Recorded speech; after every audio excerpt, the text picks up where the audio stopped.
My daughter said her stepfather is the only one she respects. So I gave him my Saturday schedule, her car keys, and the bills. He stopped boasting. Hello everyone. Welcome to Reddit Visuals. It's wild how you can raise someone for over a decade and still be treated like a placeholder, like some temporary stand-in until the real man shows up. But what really guts you? It's when your own child looks you in the eye and makes it clear you were just the unpaid intern in her story. I'm Tom, 47, widower. Raised my daughter Ellie from the age of 3 after her mother, my late wife, passed in a car accident. I had no guidebook, no manual, just a tiny girl with messy curls and tear-streaked cheeks who'd scream for her mom in the middle of the night, and a heart that broke 100 times a day trying to be enough for her. For the first few years, I fumbled. Burnt toast, mismatched socks, showing up late to daycare because I couldn't get the ponytail right. But we survived. Hell, we built something. I learned how to braid hair watching YouTube videos at 2 a.m. I sat through every school play, every parent-teacher night. I was the one holding her when she got her first period and thought she was dying. I was there when she had her first heartbreak, the first time someone called her fat, and the day she got into college. You don't forget those moments. You carry them, which is why I never expected what came next. 2 years ago, I met Dana. She was warm, funny, and easy to talk to. A therapist, ironically. Ellie was 16 at the time, quiet, but not cold. Dana had a son from a previous relationship, Jake. He was 13, gamer kid, bit of an attitude, but manageable. I didn't think blending our families would be easy, but I figured we'd all adjust eventually. Dana moved in a year later. Ellie seemed fine, polite, distant, sure, but teenagers are moody. I wasn't going to take it personally.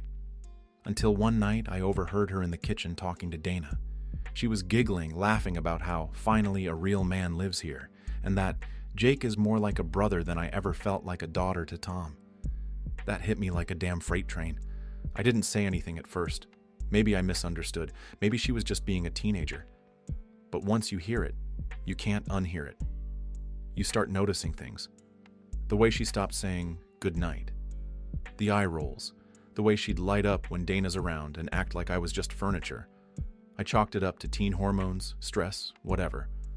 I just kept being there. Kept driving her to school, paying her phone bill, keeping snacks she liked in the pantry. Then one Saturday morning, I was in the garage fixing a busted shelf. Dana walks in and says, Ellie and I were talking. She feels like you don't listen to her, that you're emotionally unavailable. I blinked. What do you mean? She says she respects Jake's dad more than she respects you. Says he never talks down to her.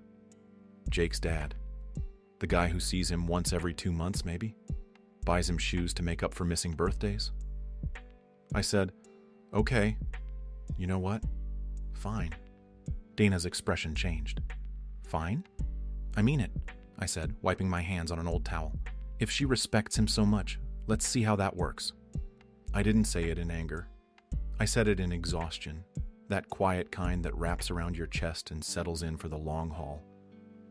So, the next Saturday I woke up, made coffee, and instead of doing the usual, driving Ellie to her college prep course, picking up her dry cleaning, and taking the car to the mechanic for her, I walked into the living room and handed Dana a piece of paper. What's this? She asked. My Saturday schedule, I said. Car keys are on the hook. Gas tank's almost empty. Oh, and this month's car insurance bill? It's in her name now. Since her stepdad's the one she respects, he can handle it. Dana looked at me like I'd grown horns. You're joking. I shook my head. Nope, not anymore. That was the start. And what followed? Well, let's just say reality came knocking. First, she missed her prep class. Her stepdad apparently had a golf game and forgot. Then she called me 3 times about the car making a weird noise. I didn't answer. By Wednesday, her data plan was cut off. I had removed myself as the primary account holder. Dana confronted me in the kitchen. This is petty, she said. No, I said calmly. This is boundaries. She doesn't respect me. Fine. But that respect came with a lot of benefits. If someone else wants the title, they can earn the responsibilities too. By week 2, she was slamming doors, crying to Dana about how unfair I was. The tipping point? She got a ticket. Speeding. $175. I didn't pay it. She called me, voice cracking. I can't afford this. I said, I know. Silence, then softly. Why are you doing this? You said I wasn't your real dad, that you respected someone else more. I'm just giving you the space to let him step up. The line went dead. That Friday, Dana sat me down, said I needed to be the bigger person, that Ellie was just confused, maybe hurting, that I was teaching her the wrong lesson. No, I said. I'm teaching her the truth. That respect isn't a freebie. It's earned. And so are the privileges that come with it. She didn't like that. Neither did Ellie. But something interesting happened. Ellie started coming home earlier, started making dinner sometimes. She left her phone on the counter during meals. She started asking about my day, about work, about me. It wasn't immediate, it wasn't perfect, but it was different. Then one night, I found a sticky note on my toolbox in the garage. It just said, I'm sorry, I forgot who built this life for me. I didn't say anything, just left the note there. A week later, she sat next to me on the couch and asked if we could talk. She told me how angry she'd been, how she felt abandoned when Dana moved in, even though she couldn't admit it, how she tried to make Dana's side of the family her real family to punish me. She admitted she thought the things Jake's dad did, expensive gifts, occasional surprises, meant more than the everyday sacrifices I made. But now I get it, she said, crying. Love doesn't shout. It shows up. Every damn day. I hugged her, maybe for longer than I needed to. It wasn't a full fix, but it was a start. As for Dana, we lasted another 6 months, but truth be told, once the mask came off, I realized she was a therapist to everyone except herself. We parted peacefully. Ellie stayed, and today, she pays her own car insurance, still asks for help but never expects it, calls me dad again, and she means it.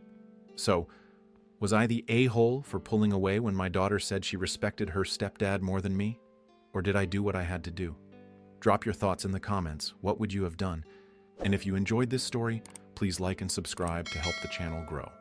We've got more emotional stories coming your way every week. Don't miss them.